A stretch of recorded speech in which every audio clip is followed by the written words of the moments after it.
Bismillahirrahmanirrahim. Assalamualaikum warahmatullahi wabarakatuh.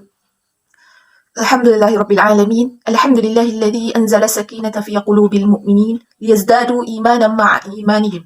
Teman-temanku yang dirahmati oleh Allah, masih bersama dengan saya Aulia Fitrianti yang pada kesempatan kali ini kita akan bahas bersama mengenai 3 bentuk dosa besar dalam Islam. Apa saja itu? Yaitu meninggalkan salat, memakan harta anak yatim dan korupsi atau ghulul. Baik teman-temanku, masuk kita ke materi yang pertama yaitu meninggalkan sholat yang termasuk dalam perkara dosa besar. Berbicara kita mengenai meninggalkan sholat termasuk dosa besar itu adalah pembicaraan yang sangat sering sekali kita dengar.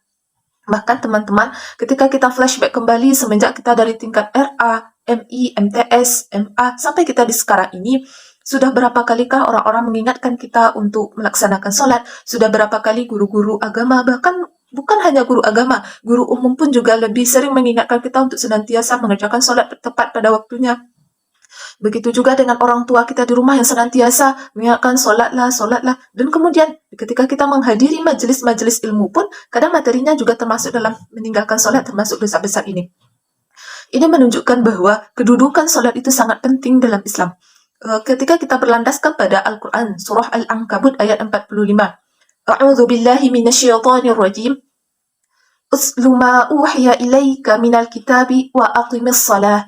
Innas salata tanha 'anil fahsya'i wal munkar wa ladzikrullahi akbar. Wallahu ya'lamu ma tasna'un.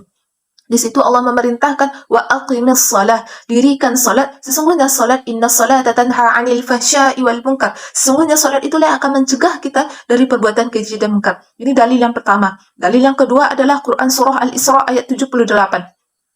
Aqimis salata lidulukis syamsi ila ghasaqil laili wa Qur'an al-fajr. Inna Qur'an al-fajri kana mashhuda. Di situ Allah perintahkan untuk mendirikan salat semenjak tergelincirnya matahari sampai terbitnya akan fajar. Di sini menggambarkan, ini hanya 2 bentuk ayat yang kita masukkan dalam pembahasan kali ini. Masih banyak ayat-ayat lain dalam Al-Quran yang menyebutkan mengenai perintah melaksanakan salat. Kemudian di dalam hadis riwayat Bukhari, Rasulullah Shallallahu Alaihi Wasallam bersabda, As-salatu imaduddin, man aqamaha faqad aqamad-din, wa man hadamaha faqad hadamad-din. Salat itu adalah tiangnya agama. Man aqamaha faqad aqamad-din. Barang siapa yang mendirikan salat, maka sesungguhnya ia telah mendirikan agamanya. Maka barang siapa yang meninggalkan salat, maka berarti ia telah meninggalkan atau merubuhkan agamanya. Hadis ini diperkuat dengan hadis riwayat masih dari riwayat Bukhari. Buniyal Islamu ala khamsin, syahadatu an la ilaha illallah wa anna Muhammadar Rasulullah. Wa iqamis salah wa ita'iz zakah wal haji wa shaumi Ramadan. Islam itu dibangun atas 5 perkara. Jadi yang namanya Islam itu harus mengerjakan yang 5 perkara ini. Yang pertama adalah bersaksi tiada Tuhan selain Allah, Nabi Muhammad utusan Allah. Yang kedua, wa iqamis salah, dan mendirikan salat.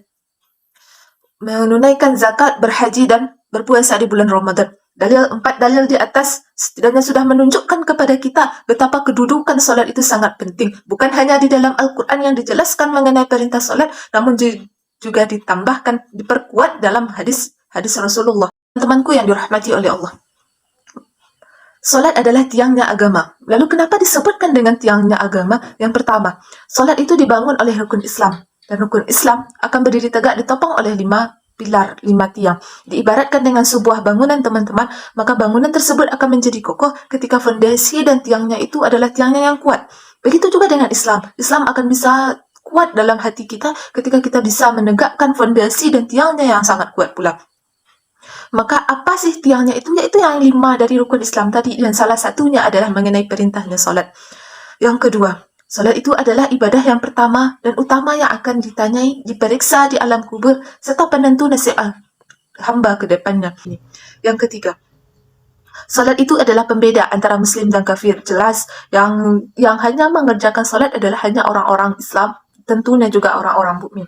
Bainar rajulu wa bainal syarki wal bainar rajulu wa bainal kufri wa syarki tarakas salah, yang membedakan antara orang-orang Islam dengan orang-orang kafir yaitu adalah orang yang meninggalkan salat. Maka ketika kita bisa mengetahui apakah dia Muslim atau kafir, maka tengok saja apakah dia melaksanakan salatnya atau tidak. Kemudian adalah solat itu adalah ibadah utama yang mendekatkan diri kita kepada Allah. As-salah itu berarti doa. Jadi sebagai bentuk doa, maka solat itu adalah sarananya kita untuk mendekatkan diri kepada Allah. Segelisahnya diri kita, maka kita bergantung kepada Allah. Melalui apa? Ya melalui solat yang 5 waktu ini. Kemudian yang kelima, keutamaan solat itu adalah mencegah perbuatan keji dan mungkar sesuai dengan Quran surah Al-Ankabut yang kita bacakan sebelumnya tadi. Inna salata tanha 'anil fahsya'i wal munkar. Maka ketika orang telah melaksanakan, mendirikan solat, maka sejatinya dia telah mencegah perbuatan keji dan mungkar. Maka ketika dia bisa mendirikannya dengan khusyuk, maka tidak ada potensi untuk meninggalkan perbuatan keji dan mungkar. Materi dampak dari meninggalkan solat. Yang pertama adalah tentu kesesatan yang nyata. Karena solat ini adalah sarana yang berkomunikasi kita kepada Allah, maka disitulah Allah berikan kita petunjuk dan ketentraman hati. Maka ketika orang tidak lagi mendirikan solat, maka kesesatan itulah yang akan ditempuh pada jalan berikutnya. Seperti yang Allah firmankan dalam Quran surah Maryam ayat 59. فَخَلَفَ مِنْ بَعْدِهِمْ أَخَافُوا الصَّلَاةَ وَاتَّبَعُوا الشَّهَوَاتِ فَسَوْفَ يَلْقَوْنَ غَيًّا. Di situ Allah menjelaskan bahwa akan dijumpai orang-orang yang meninggalkan salat dan orang-orang yang memperturutkan hawa nafsu, dan mereka itulah yang akan mendapatkan kesesatan yang nyata. فَسَوْفَ يَلْقَوْنَ غَيًّا. Di situ dijelaskan bahwa meninggalkan solat adalah sarana kita untuk mendapatkan kesesatan yang nyata. Yang kedua, dihukumi sebagai orang-orang yang mendapatkan kecelakaan. Quran surah Al-Ma'un ayat 4-5. Fawailul lil musallin alladzina hum 'an salatihim sahun. Di situ Allah jelaskan bahwa orang-orang yang mendapatkan kecelakaan itu bukanlah orang-orang yang meninggalkan solat, tetapi orang-orang yang melalaikan solat. Melalaikan saja dihukumi dengan mendapatkan kecelakaan dari Allah. Dan apa kabarnya dengan orang-orang yang meninggalkan solat secara sengaja? Tentu hukumannya juga lebih daripada kecelakaan ini. Yang ketiga, diancam surah Al-Mudaththir ayat 42-43. Ma salakakum fi saqar? Qalu lam naku minas salihin. Kenapa kamu dimasukkan ke dalam neraka saqar? Mereka berkata, sesungguhnya aku tidak termasuk orang-orang yang salat.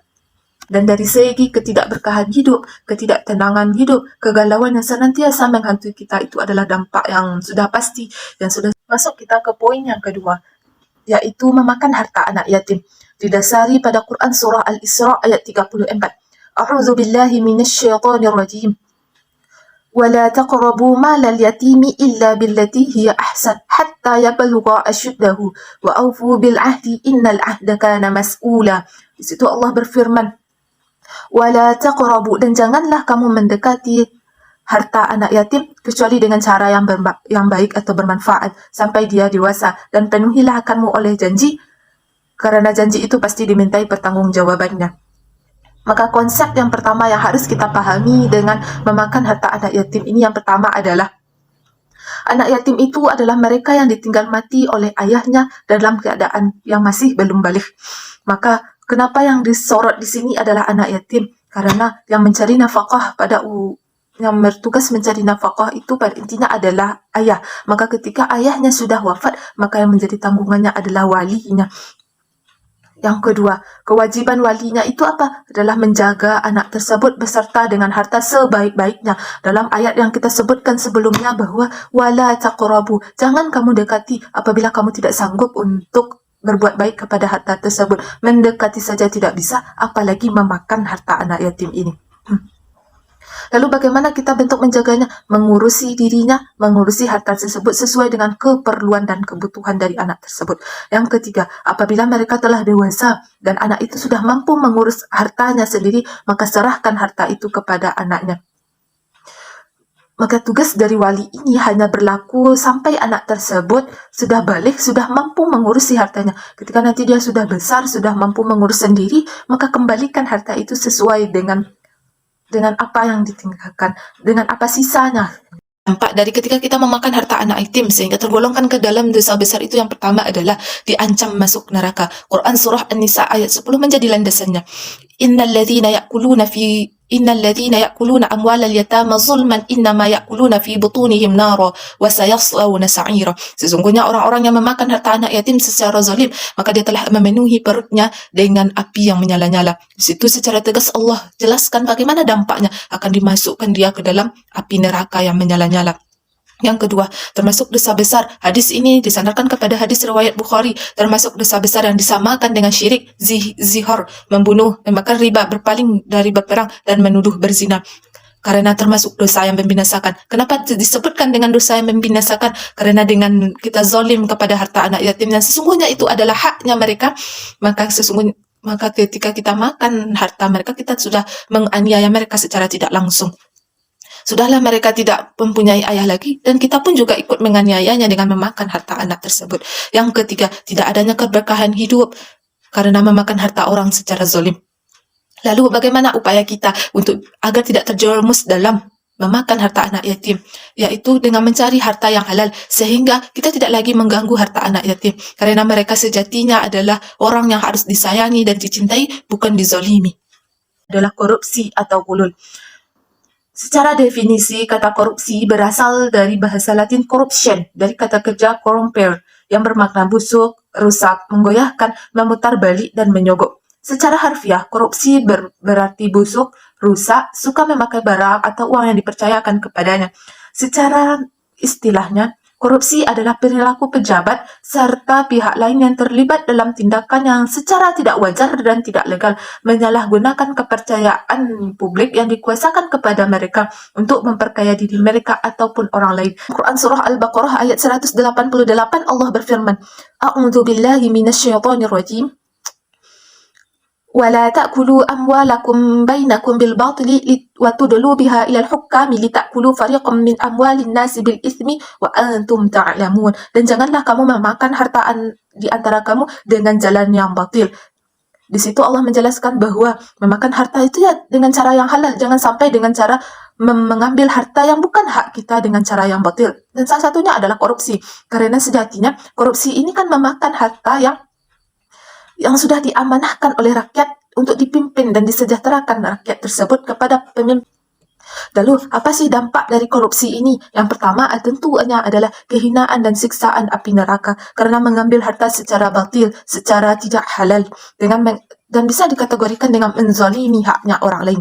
Yang kedua adalah terhalang masuk surga. Yang ketiga tentunya adalah menyengsarakan rakyat. Yang seharusnya pemimpin itu adalah pemimpin yang amanah, yang memberikan kesempatan dan kesejahteraan, kedamaian dan ketentraman kepada rakyatnya. Justru dengan kita berlaku korupsi, mengambil uang hanya untuk memenuhi kebutuhan kita ataupun kepentingan orang lain, yang itulah adalah sudah memotong haknya mereka, sehingga apa yang didapat menyengsarakan rakyat. Ketika jumlahnya yang didapat harusnya menjadi 10.000, namun kita korupsikan yang 7.000 dan mereka hanya mendapatkan yang 3.000. Apa manfaatnya lebihnya dari antara 3.000 dengan yang 10.000 aturannya? Itu akan menyengsarakan rakyat, yang kemudian doanya tidak akan dikabulkan oleh Allah. Kenapa? Karena di dalam darahnya mengalir harta yang haram. Harta yang haram akan memperhambat terhadap tercapainya doa kepada Allah. Mengenai kasus korupsi ini, maka perlu sumbangsih dari kita untuk mengupayakan pencegahan korupsi ini.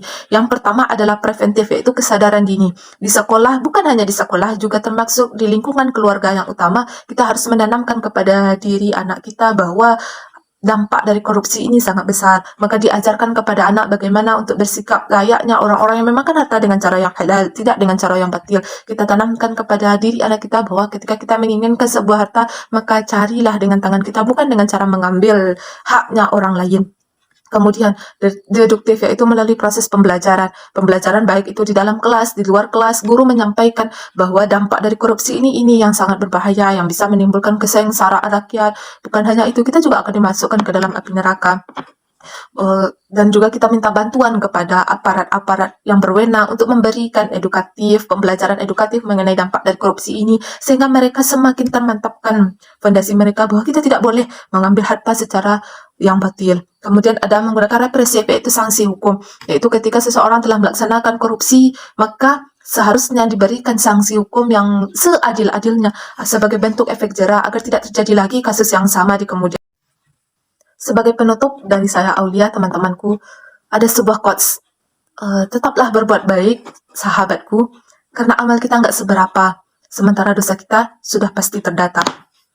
Syukran kasiran. Assalamualaikum warahmatullahi wabarakatuh.